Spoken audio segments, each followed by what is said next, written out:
में बेचा मेरी बेटी को।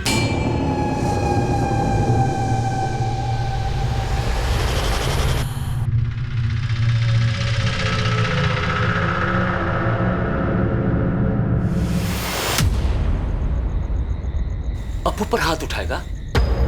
अब्बू पर? आपा को घर क्यों नहीं आए? क्यों?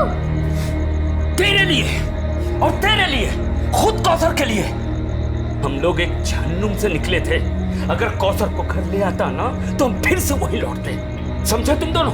बिना कौसर के ये घर आपको जन्नत लग रहा है। पैसे तो आ गए पर कौसर तो चली गई। पता नहीं किस तकलीफ में होगी मेरी बच्ची। वो तकलीफ में नहीं थी, यहाँ शहजादी बनकर रहती थी। हम लोगों को कुछ तकलीफ नहीं है। पहले वो लोग मुझ पर इल्जाम लगा रहे थे कि मैंने कौसर के साथ कुछ कर दिया है, जो कि सरासर झूठ है। और अब उसी झूठ को तुम लोग सच तो ये है कि कौसर को उन्होंने भेजा ही नहीं। मुझे पता नहीं कि वो इस वक्त कहां है। मैं तो खुद चाहता था कि वो ईद पर घर आए। मैंने तो एक अच्छी नौकरी समझकर वहां रखा था उसे, और पता नहीं उन लोगों ने क्या कर डाला उसके साथ। पैसे कुछ भी कर सकते हैं, कुछ भी।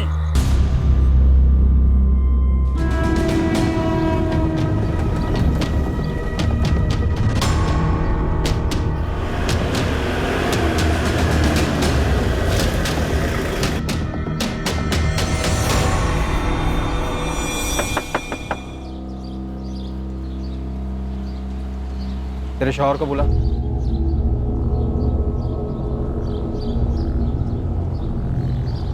तेरे लिए जोधपुर क्राइम ब्रांच आई है।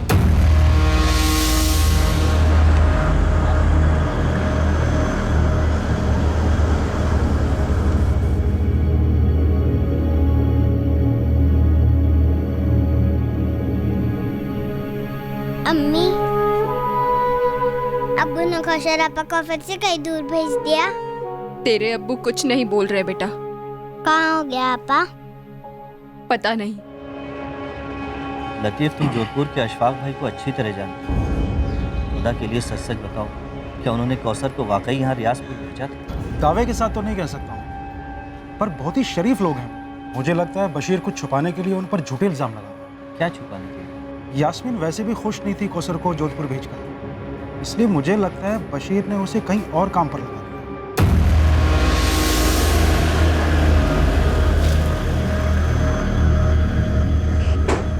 मैंने बशीर से साफ साफ कहा था कि कौसर को अकेले भेजना सेफ नहीं है। फिर भी आपने उसे भेजा? सर जिद पर अड़ा था। मैंने उसे ये तक कहा कि ईद के 2-4 दिन के बाद या तो मैं या तो कासिम खुद आकर कौसर को रियाजपुर छोड़ जाएगा। अब पूछ लीजिए कासिम से। बिल्कुल सर, अगर उसका बाप अड़कर नहीं बैठता तो अशफाक भाई उसे कभी अकेले नहीं भेजते। लेकिन ईद जितनी आपकी थी उतनी कौसर उसके घर वालों की भी थी, तो आप उसे ईद के बाद ही क्यों भेजना चाहते? क्योंकि सर काम की वजह से मेरे पास बिल्कुल भी टाइम नहीं, इसीलिए मैंने बशीर से कहा कि तुम खुद आओ और अपनी बेटी को लेके जाओ यहाँ जोधपुर से। लेकिन उसने भी यही कहा, बिजी हूँ, नहीं आ सकता। लेकिन फिर भी 12 साल की लड़की को ऐसे अकेले, वो भी रात की बस। सर ये बशीर मेरी जान खा रहा था कौसर को भेजने के लिए, इसीलिए मेरे पास कोई चॉइस नहीं था। मैंने ईदी के तौर पर उसे काफ़ी सारे तोहफों के साथ बस में बिठाया था। मैंने कंडक्टर से भी कहा था कि इसका ध्यान रखना। अब आप बताइए मैं और क्या करता। वो आपके घर पे 8 महीने थी ना? जी। तो इन 8 महीनों में आपने उसे एक बार भी अपने घर क्यों नहीं जाने दिया? क्योंकि सर उसने कभी भी छुट्टी नहीं मांगी, बहुत खुश थी हमारे साथ। मेरा बेटा राशिद अभी भी मुझसे पूछता कि कौसर आपा कहाँ चली गई। सर सच बताऊं तो मुझे कभी भी भनक भी नहीं लगी कि बशीर ऐसा नहीं। मुश्ताक, तुम्हारी टिकट की रिसीट पे पैसेंजर का नाम और नंबर क्यों नहीं है? मैडम छोटी सी ट्रैवल एजेंसी है, सस्ते टिकट है। हमारे ज़्यादातर पैसेंजर वो मजदूर टाइप होते हैं। अब कहाँ सबके नाम, नंबर और एड्रेस नोट करता रहूँ? अगर नोट किया होता तो आज कौसर को ढूंढने में हमें काफ़ी मदद मिल गई होती। मैडम मुझे थोड़ी ना पता था कि ऐसा कुछ होने वाला है। मेरे बस ड्राइवर और कंडक्टर भी पहले वाले पुलिस से बोले थे कि इन्होंने लड़की को ठीक ठाक रियाजपुर उतार दिया था, और बस स्टॉप पे लड़के के बाप भी उसको लेने आया था। मैडम इससे ज़्यादा हम क्या कर सकते हैं? साहब 2 दिन में ईद थी, अगर वो रियाजपुर में थी तो किसी ना किसी ने तो पक्का देखा होगा उसे। अगर वो रियाजपुर उतरी थी तो हो सकता है रियाजपुर बस स्टैंड से उसका पिता बशीर उसे अपने साथ कहीं लेकर गया, टैक्सी से, रिक्शा से, या फिर पैदल। अब्बू? अरे चलो सर, बाय। अम्मी और फरीद कैसे हैं अब्बू? तुमसे मिलने के लिए इंतजार कर रहे हैं। जल्दी घर चलते हैं। मैं फरीद के लिए बहुत सारी अच्छी अच्छी चीजें लाई हूँ। तुमने हम लोगों के लिए बहुत कुछ किया है बेटा। अब्बू जल्दी घर चलते हैं ना। अरे पहले कहीं और चलना है, फिर घर।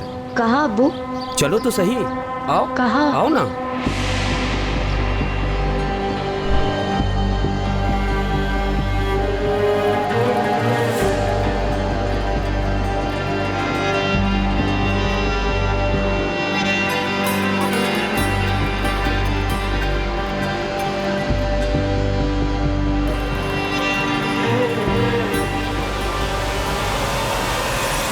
ऐसा भी क्या गुस्सा था कौसर को जो उसे मार ही डाला? और अशफाक से पैसे भी निकलवाने चाहे?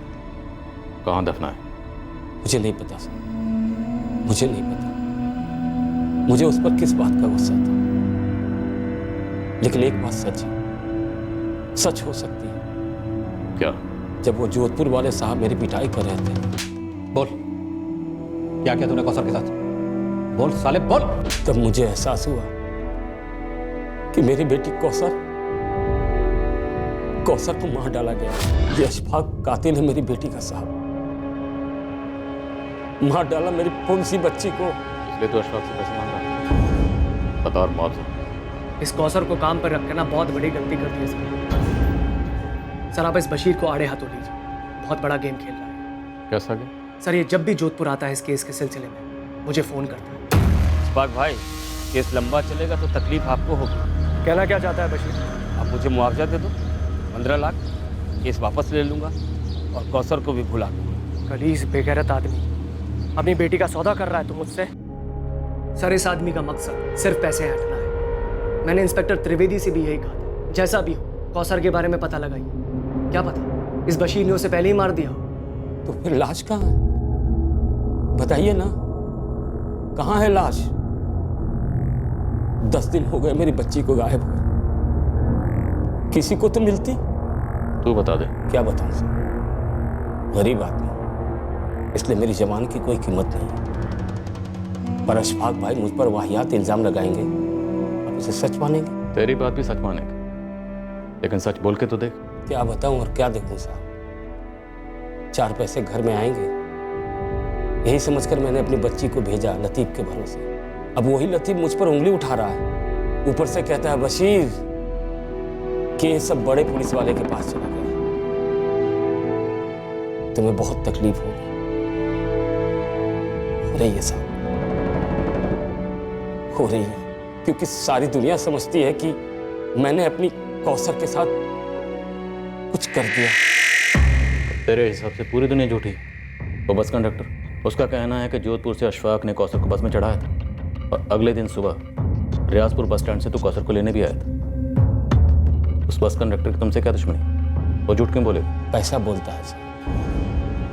अब मुझे देखिए, 4 पैसे के लालच में मैंने उन लोगों पर भरोसा किया, सौंप दिया अपनी बच्ची को उनको, और देखिए क्या हालत की उन्होंने उसकी। तेरी बेटी तो 8 महीने से घर आई है, तो तुझे उसके हाल का कैसे पता? वो लोग उसे नहीं आने देते थे, लेकिन मैं तो मिलने आया था। तू कब आया था उससे? अप्रैल में।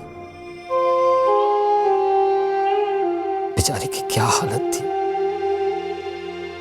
बहुत उदास थी। उसके पहले 5 महीने सिर्फ फोन पर बात हुई और हर बारी लगता कि बच्ची कुछ छुपा रही है। और बता बेटा, तेरा स्कूल शुरू कर दिया उन लोगों ने? अब्बू वो आप कब आ रहे हैं यहाँ? जल्दी आऊंगा, लेकिन तुमने जवाब नहीं दिया। सब ठीक है अब्बू, अच्छा रखती हूँ, खुदा हाफिज।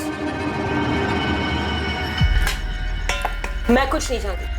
आप कल सुबह की पहली बस से जोधपुर जाएंगे, बस। अरे मैं तो बस ऐसे ही कह रहा था कि वो थोड़ी उदास है, हो सकता है आसपास लोग होंगे वहाँ, इसलिए वो कुछ नहीं बोल रही होगी। नहीं, पहले आप जाके अपनी आंखों से खुद देखिए, थोड़ी सी भी गड़बड़ लगे ना तुरंत वापस ले आइएगा। अरे यहाँ जो भी है, जैसा भी है, सब सही है। हाँ अबू, पापा को वापस लाने के बाद उसे कहीं मत भेजना। फरीद, तू बीच में ना बोल, खाना खा।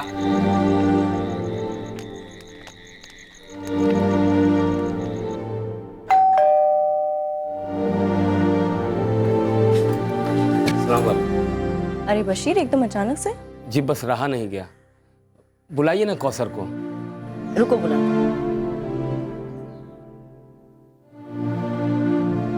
इंग्लिश स्कूल है, सब समझ में तो आता है। अरे कितना समझाया इसे, पर ये स्कूल जाना ही नहीं चाहती।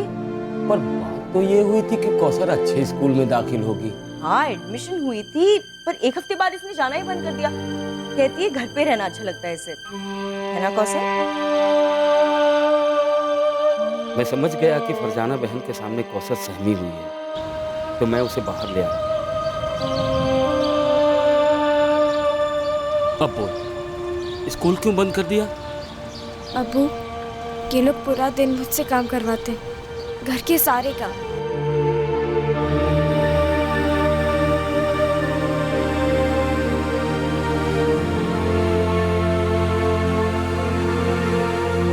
कौसर क्या कर रही है? जल्दी कर, राशिद उठने वाला, से घुमाने ले जाना है। फरजाना बहन मुझसे नहीं होता। तो थप्पड़ खाएगी ना, सब होने लगेगा। जल्दी कर। पर हाथ तो नहीं उठाया ना तुझ पे? 20 बार बोला है, अच्छी तरह से समझाया है। मशीन में एक बार में 10,000 कपड़े नहीं डालते, मशीन बाहर नहीं ले पाएगी, खराब हो जाएगी। समझ नहीं आती बात? मैं भी इतना काम नहीं कर सकती, थक जाती हूँ। अच्छा, उल्टा जवाब देने से और बहाने बनाने से जुबान नहीं थकती तेरी? और स्कूल में एडमिशन हुई ही नहीं अब्बू, मैंने पूछा भी था। स्कूल? अब्बू ने मुझे कहा था कि आप यहाँ मुझे स्कूल भेजेंगे। अच्छा, और तेरे अब्बू ने तुझे ये नहीं कहा कि काम चोरी ना करे? मुझे कहा गया था कि सिर्फ राशिद का काम करना होगा, पर आप तो घर के सारे काम करवाती। तो अपने घर में भी सारे काम करा करती थी ना तू। वो घर है, अलग है। अच्छा, तो ये क्या है? हाँ, देखा कैसे जबान लड़ाती है, एकदम बदतमीज है ये। अशफाक भाई, मुझे अब बाकी के काम नहीं करने, मुझे स्कूल जाना है। देख, तू जो काम कर रही है ना, उसके बहुत तगड़े पैसे दे रहा हूँ तेरे बाप को। तो फिर बोला क्यों नहीं कि घर के सारे काम करवाएंगे? क्यों बोला स्कूल भेजेंगे? अशफाक भाई, मुझे आज ही से स्कूल जाना है। हुक्म चलाएगी हम पर? तुम तो सारा दिन घर पे होते नहीं हो, इसी तरह से नखरे करती रहती है। एक नंबर की आलसी कामचोर है। सारा दिन आराम करना है, ऐश करना है इसे, और स्कूल जाने का ना सिर्फ ये बहाना करिए ताकि इसे घर के काम ना करने पड़े। सुधर जा, अच्छे से काम कर, बहुत अच्छे से रख रहे हैं तुझे। और आइंदा स्कूल जाने की ना बात मत करना मेरे साथ, समझ आया? अब्बू, मैं और यहाँ नहीं रह सकती, मुझे घर ले चलो। मैं वहाँ कोई और काम करके पैसे कमा लूंगी, पर मुझे घर जाना है अब्बू, मुझे यहाँ नहीं रहना। मुझे अम्मी और फरीद के साथ रहना है अब्बू, और आपके साथ। मुझे यहाँ से ले चलो अब्बू, मैं नहीं रह सकती। मुझे उस दिन मेरी बच्ची को वापस ले आना चाहिए था। तो क्यों नहीं ले गए? मैं उनकी बातों में आ गया था साहब। देखो बशीर भाई, छोटी है, घर की याद आती होगी, इसलिए मैं बुरा नहीं मान रही हूँ कि वो इस तरह से झूठ बोल रही है। होता है, कोई बात नहीं। बशीर, लो, हमें देखो, इस घर को देखो, क्या लगता है तुम्हें इस घर में जल्लाद रहते हैं, एक छोटी सी बच्ची को मारेंगे? और बशीर भाई, वॉशिंग मशीन में 1-2 बार कपड़े डालना निकालना काम थोड़ी होता है। मेरी अपनी बेटी होती तो उससे भी करवाती ना। पर बच्ची कह रही थी कि आपके यहाँ और कोई नौकरानी नहीं है। मिलती नहीं है ना बशीर भाई, तभी तो सारे काम मुझे करने पड़ते हैं। इसलिए तो कौसर को रखा है राशिद के लिए। बशीर, हम तुम्हारी बच्ची को अपनी बच्ची की तरह ही रख रहे हैं। और रही बात स्कूल जाने की, तुम्हारी बच्ची मानती नहीं है, बहाने बनाती रहती है। कभी टीवी देखना है, कभी कुछ और करना है, बचपना है। और इस महीने दोबारा करवा देंगे ना एडमिशन। आप फिक्र मत कीजिए बशीर भाई, जितना पढ़ेगी उतना पढ़ाएंगे हम। और हाँ, देखो मैंने उसकी पगार 15 की जगह 18,000 कर दी, ठीक है? बशीर देखो, अच्छे अच्छे बच्चे भी कभी कभी झूठ बोला करते हैं। हम बड़ों को उनकी बात को इतना सीरियसली नहीं लेना चाहिए। हाँ, और जैसे जैसे होश आएगा ना, वो झूठ बोलना भी बंद कर देगी। और 1 साल उसको यहाँ पे रख कर देखो, तुम्हारे घर जाने के लिए मना कर देगी। हाँ, और ये कहानियां बनाना भी बंद कर देगी। बातों के ऐसे लपेटे में लिया मुझे कि मुझे लगा वो लोग सच बोल रहे हैं, जैसे आपको अभी लग रहा है कि अशफाक भाई सच बोल रहे हैं। सर, अशफाक के कॉल रिकॉर्ड्स भी वही कह रहे हैं जो वो कह रहा है। 3 और 4 जून को उसकी और बशीर के बीच में बात हुई है, और उसके बाद भी दोनों के बीच में बात होती रही है। पर बात क्या हुई ये तो कॉल रिकॉर्ड्स नहीं बता सकते बहरे। सर, मैंने इस बस कंडक्टर सूर्या और ड्राइवर कपिल, इन दोनों से मिलके बात की, और उस रियाजपुर वाले लतीफ, उससे फोन पे बात की। सर, क्या ये मिलके झूठ बोल रहे हैं? सबके सब एक ही बात बोल रहे हैं, पर जरूरी नहीं है कि सब सच बोल रहे हैं। सर, बशीर कह रहा था कि बच्ची नाखुश थी, उसे वहाँ टॉर्चर किया जा रहा था। पर जब मैंने कौसर की माँ यास्मीन से बात की तो उसे इन सब के बारे में कुछ भी नहीं पता था। ये आप क्या कह रही है? मेरी कौसर से फोन पे बात होती थी, पर उसने तो कभी इस बात का जिक्र नहीं किया। पर जब बशीर मिला था उसे तो सब कुछ कहा था। क्या? यास्मीन, ये बात बहुत अजीब है। बशीर ने तुमसे ये बात क्यों छुपाई? अल्लाह जाने। यास्मीन, दरअसल पुलिस की पहली टीम और अब क्राइम ब्रांच दोनों की तहकीकात इस तरह बढ़ रही है कि बशीर काफी कुछ छुपा रहा है। मम्मी, याद है जब अब्बू आवाज से मिलकर लौटे थे तब उन्होंने कहा था वो तो वहाँ बहुत खुश है। यास्मीन,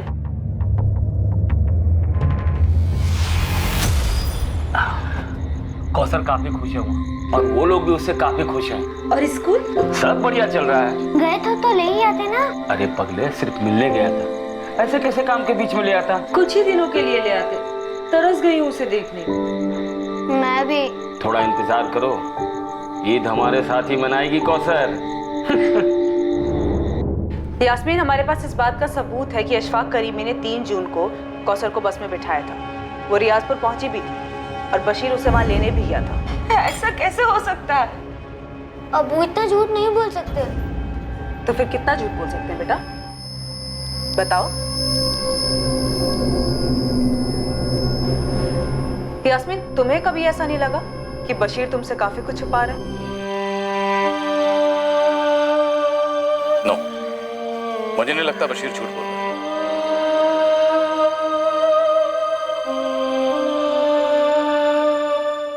बच्चा, हमारे पास कोई सबूत नहीं है ये साबित करने के लिए कि अशफाक और फरजाना ये दोनों झूठ बोल रहे हैं। हमारे पास बशीर के खिलाफ सबूत के तौर पर एक बिना नाम के टिकट की रसीद, कुछ बिना डिटेल के फोन रिकॉर्ड्स और 3 गवाह जो इंसान, और हम सब जानते हैं इंसानियत बिकाऊ है।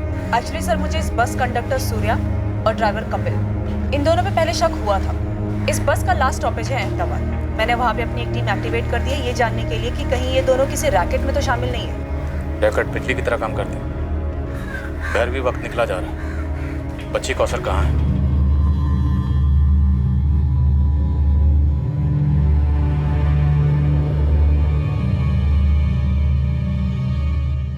बच्ची की शिकायतों के बावजूद फरजाना और अशफाक ने बशीर को मना लिया होगा, और अपनी मजबूरी के चलते बशीर ने भी खुद को समझा लिया होगा कि सच बोल रही है, और उसकी बेटी कौसर बड़ा चढ़ा के बात कर रही है। जैसे अमीरी घमंड को जन्म देती है, वैसे ही गरीबी सेल्फ डाउट का दलदल है। I am sorry sir, but आप इस केस को अमीरी और गरीबी के चश्मे से देख रहे हैं, जो शायद इस केस की हकीकत ना हो। हकीकत एक ही बहरी, पैसा।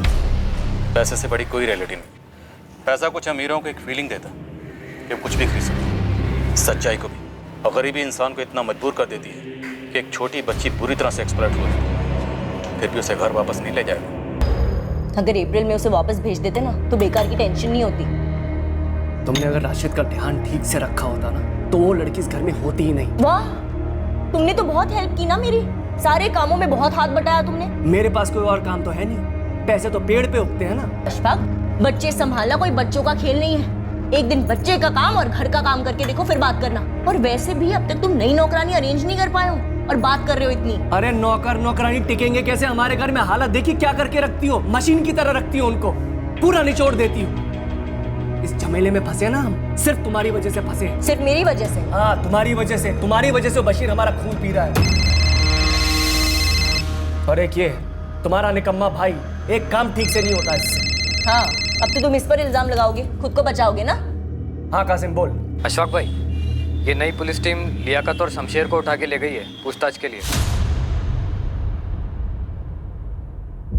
उन्हें क्यों? मैं क्या जानूं अशफाक भाई, लेकिन कुछ ज्यादा ही फुदक रही है ये नई टीम। तो वो दोनों अभी कस्टडी में है? हाँ, ये गफूर आया है, उसने बताया कि उनको उठा के ले गए। क्या हुआ? अरे होना क्या है, बैंड बज रहा है हमारा।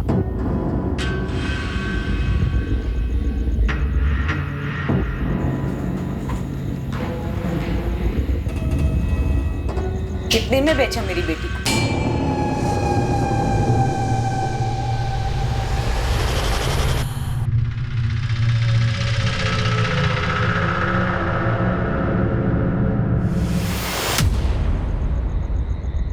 अब्बू पर हाथ उठाएगा? अब्बू पर? आपा को घर क्यों नहीं आए? क्यों? तेरे लिए और तेरे लिए, खुद कौसर के लिए। हम लोग एक जहन्नुम से निकले थे अगर कौसर को घर ले आता ना तो हम फिर से वही लौटते। समझे तुम दोनों? बिना कौसर के ये घर आपको जन्नत लग रहा है। पैसे तो आ गए पर कौसर तो चली गई। पता नहीं किस तकलीफ में होगी मेरी बच्ची। वो तकलीफ में नहीं थी, यहाँ शहजादी बनकर रहती थी। हम लोगों को कुछ तकलीफ नहीं है। पहले वो लोग मुझ पर इल्जाम लगा रहे थे कि मैंने कौसर के साथ कुछ कर दिया है, जो कि सरासर झूठ है। और अब उसी झूठ को तुम लोग सच तो ये है कि कौसर को उन्होंने भेजा ही नहीं। मुझे पता नहीं कि वो इस वक्त कहाँ है। मैं तो खुद चाहता था कि वो ईद पर घर आए।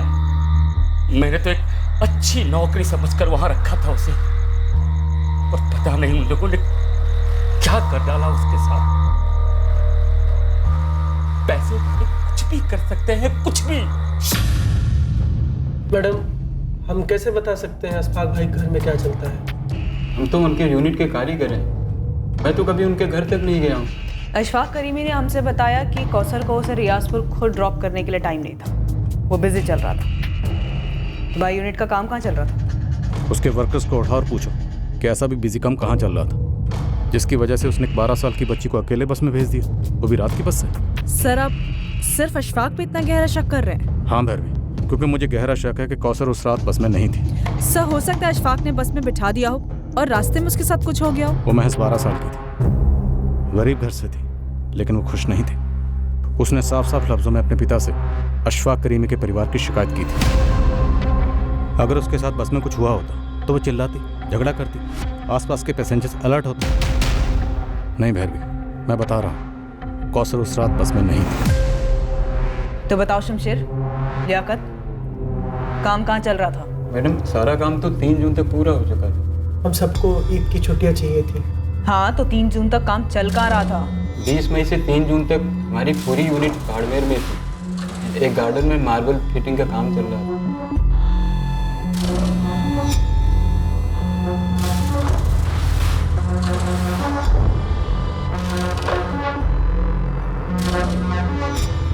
पार्टी अशफाक भाई की खास थी।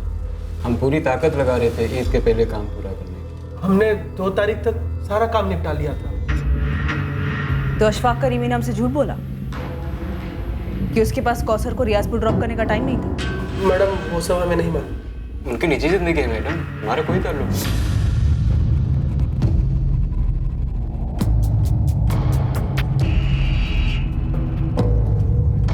Good afternoon sir. Good afternoon sir. हमने तरीके से इन्वेस्टिगेशन की और इस नतीजे पर पहुंचे कि बशीर इन्वॉल्व है। फिर पता नहीं आप कौन से कवर अप की बात कर रहे हैं। लॉजिक, अगर एक बाप अपनी बेटी के साथ कुछ गलत कर देता है तो इतना शोर क्यों मचाएगा? सर, उसी लॉजिक से मैं आपसे पूछता हूँ, जब एक बेटी अपने बाप से साफ साफ कहती है कि उसे घर वापस ले जाओ, ये लोग उसकी जान ले तो उसे वापस क्यों नहीं ले जाता? मजबूरी, गरीबी, हमारे देश में नहीं तो नहीं। सर, आप उस लालची बशीर के आंसुओं पर जा रहे हैं। सबूतों का क्या, गवाहों का क्या?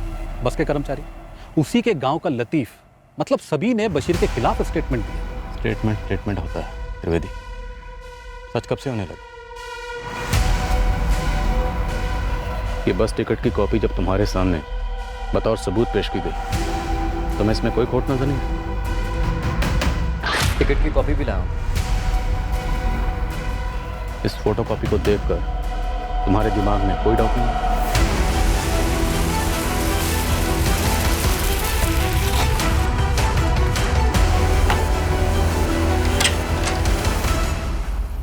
लतीफ अब्बासी, जोधपुर क्राइम ब्रांच तुमसे कुछ बात करना चाहती है। किस बारे में सर? 3 जून की रात को अशफाक ने तुम्हें कॉल किया था ना? हाँ, किया था। उसी बारे में बात करनी है। चलो। अरे मालिक, मुझे क्यों घसीट रहे हैं सब में? जो सच था वो तो मैंने बता दिया ना आप सबको। अरे सब ये सब क्या हो रहा है? मैंने सच ही बोला था आप लोगों को, जैसा हुआ था वैसा ही बोला था साहब। मुझे कुछ भी नहीं पता उस लड़की के साथ क्या हुआ साहब। मैं सच बोल रहा हूँ साहब। ये सर मेरा ट्रैवल का काम है। मैं टिकट काट कर लोगों को बस में बिठाकर आगे भेजता हूँ, बस।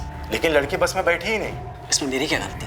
तो तेरे ड्राइवर और कंडक्टर ने कौन से हिसाब से बोला कि वो बस में चढ़ी और रियाजपुर जाके उतरी? अब सर, ये तो आप ये लोगों से जाकर पूछिए ना। इसीलिए तुझे लेके जा रहा हूँ, तेरे सामने पूछूंगा। चलो। त्रिवेदी, घिन आ रही है पूछने में, पर मजबूरी है। कितने में सौदा हुआ था अशफाक के साथ? सर, आप मुझ पर बेबुनियाद आरोप लगा रहे हैं। घिन तो उस बाप को आनी चाहिए जिसने अपनी बेटी की जिंदगी को पैसों की खातिर दाव पे लगा दिया। तुमने क्या किया उस जिंदगी को बचाने के लिए?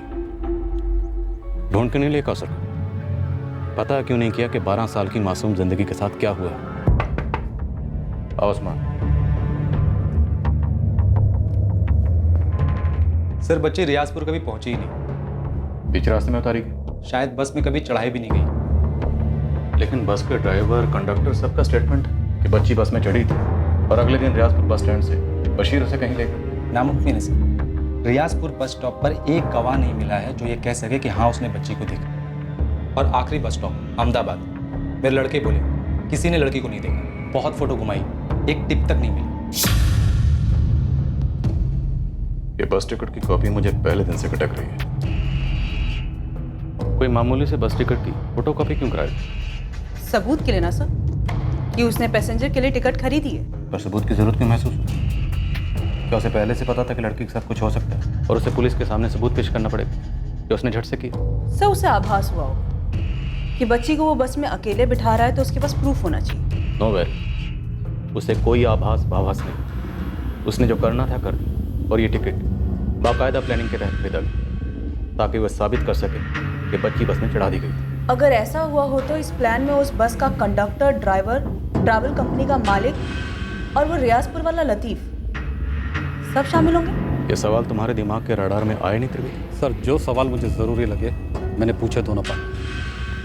त्रिवेदी, बच्ची का कत्ल हुआ आलम है और मेरा अनुमान गलत नहीं हो। ये बात तुम्हें भी मालूम थी।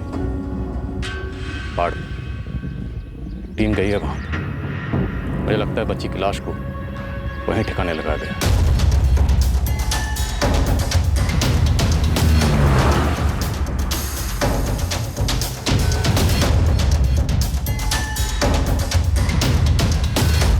शमशेर, लियाकत, हमें लगता है कि तुम दोनों जानते थे कि लड़की मारी गई थी।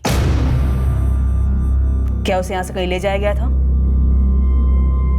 तुम दोनों की खामोशी काफी कुछ खुसर फुसर कर रही है। इस खामोशी को फोड़कर चीख चीख कर चिल्लाना आता है मुझे। सुनोगे अपनी आवाज?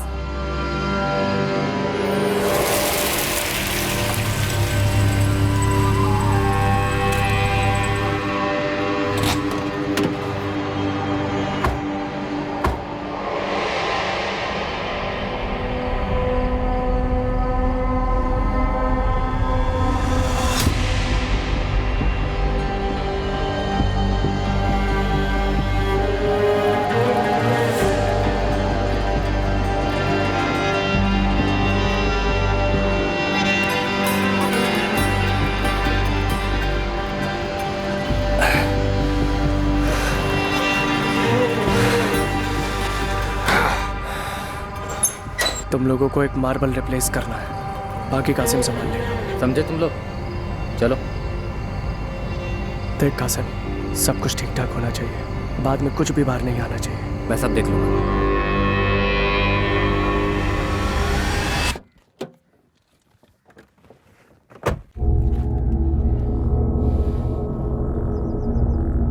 लड़की वापस नहीं आने वाली, मारी जा चुकी। जो मारे जाते हैं वो खुद के लिए इंसाफ की गुहार नहीं लगा सकते। उन्हें इंसाफ दिलाना हम जिंदा लोगों का फर्ज है। तुम जिंदा हो त्रिवेदी?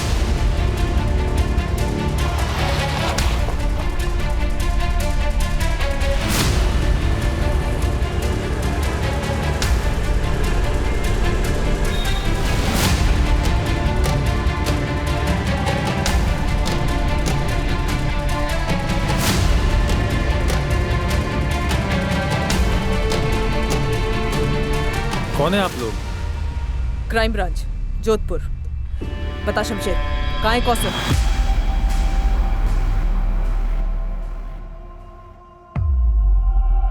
कौन कौसर? ये क्या हो रहा है, कुछ बताएंगी आप? इखलाक, आप इस कांड में शामिल हैं या नहीं है, इस बारे में हम आपसे बाद में पूछताछ करेंगे। अरे मैडम, कैसा कांड? आप कुछ बताएंगी? आपके गार्डन में जो मार्बल बिछा है उसके नीचे एक लाश गड़ी है, उसे लेने आए हम।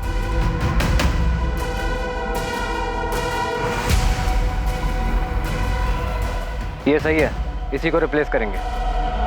शुरू हो जाओ।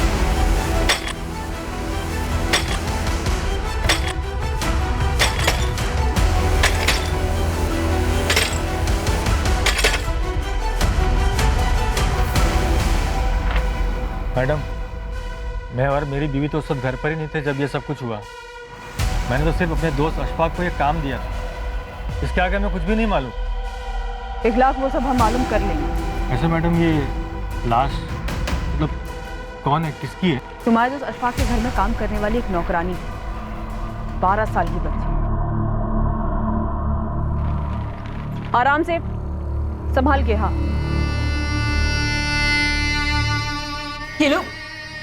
ये लोग कुछ बोल क्यों नहीं रहे? बोलेंगे, अभी बैठने को कहा। अरे पर हमारे कौसर। यास्मीन, क्या? अरे बताइए ना, बात क्या है?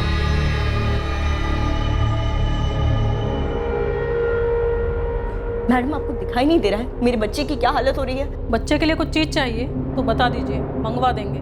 और अगर आपकी कोई लेडी रिश्तेदार है तो उसे भी बुलवा लो। लेडीज रिश्तेदार? क्यों?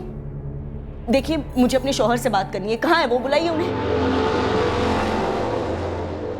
इतनी आसानी से मारकर दफना दिया बच्ची को? सर, मैं मारना नहीं चाहता, पर उसने मुझे मजबूर किया और मैं फंस गया। एक 12 साल की गरीब बच्ची ने ऐसा क्या किया था? जिद पर अड़ गई थी। नहीं नहीं नहीं, मुझे इस घर में रहना ही नहीं है, मुझे मेरे घर जाना है। चुप, बिल्कुल चुप। क्या कर रही है? राशिद अभी तो सोया है। जब उसे बात करने दो, वो मुझे नहीं चाहिए, या आप मुझे छोड़ने आएंगे, मैं और मार नहीं खाऊंगी। मारा किसने? एक दो लाफे को मार कहती है, घर पे नहीं पड़ी क्या कभी? नहीं पड़े, इसलिए मुझे घर जाना है। तो एक काम कर, ईद तक यहीं पे रुक, उसके बाद भेज देंगे तुझे। नहीं, मुझे अभी के अभी जाना है। आप छोड़ने नहीं आएंगे तो मैं खुद से चली जाऊंगी। अरे कौसर, क्या? मैंने बोला ना, ईद के बाद एक बखेड़ा मत खड़ा कर, चुपचाप अंदर जा और सो जा। मुझे नींद नहीं आती और मुझे चुपचाप भी नहीं रहना। मुझे इस घर में कोई काम ही नहीं करना, ना राशिद का ना घर का। मुझे इस घर में रहना ही नहीं है। मुझे अभी क्या मेरे घर जाना है। माँ, इतनी अकड़ है इस लड़की में। देख, तू इस घर से तो तभी जाएगी जब मैं तुझे भेजूं। नहीं, मैं अभी क्या भी जाऊंगी।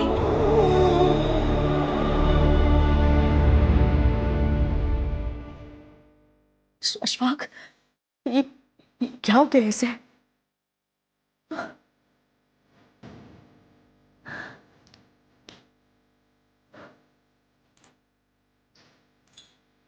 अशफाक, ये सांस नहीं ले रही है। मार डाला तुमने इसे।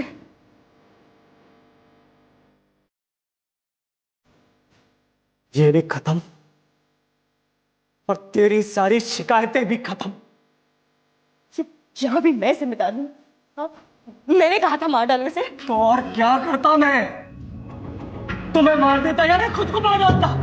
जिस तरह हमारी मार्बल की फैक्ट्री में इलेक्ट्रिक कटर की आवाज होती है ना, मेरे घर में रोज वैसी आवाजें होती। एक तरफ फरजाना की बकवास हो, दूसरी तरफ इस कौसर का रोना था। बस उस रात दिमाग घूम गया मेरा।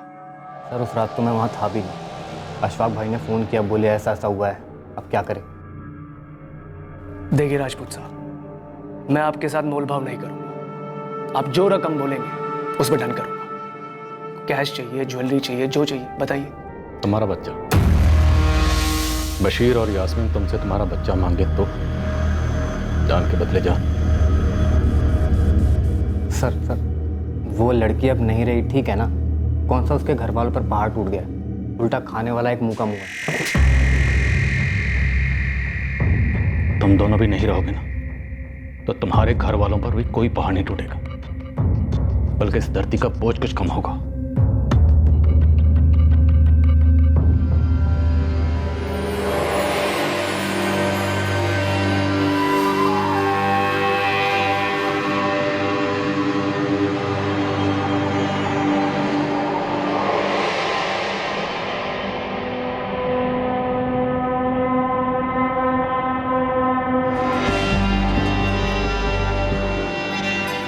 इस कत्ल के बाद लाश को ठिकाने लगाकर केस को दबाने में हाथ बांटने वाली कई मुट्ठियां गर्म की गई।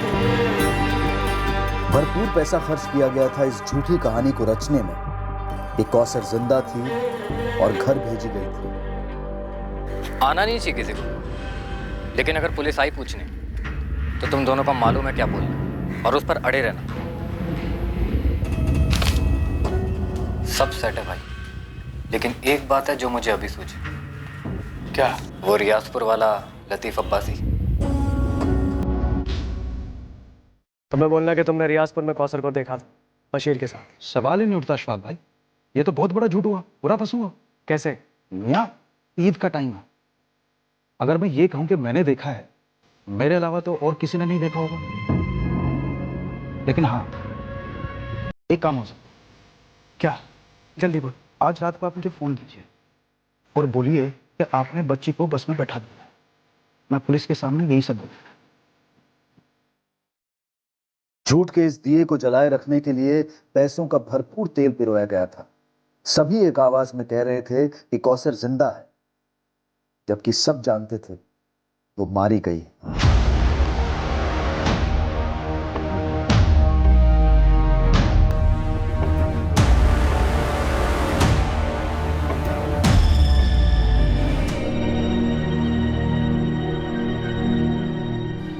क्या हुआ साहब? कहाँ है हमारी कौसर?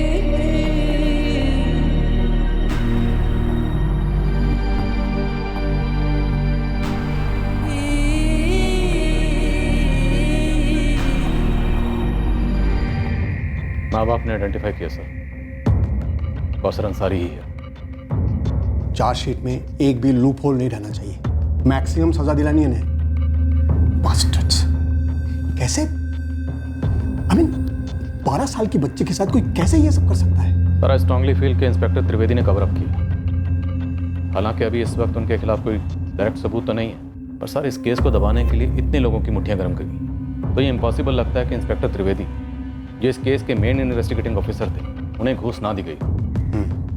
मैं उसके खिलाफ एक डिपार्टमेंटल इंक्वायरी ऑर्डर करता हूँ। अगर कुछ भी मिले ना उसके खिलाफ, चार्जशीट में उसका भी नाम जोड़ देना।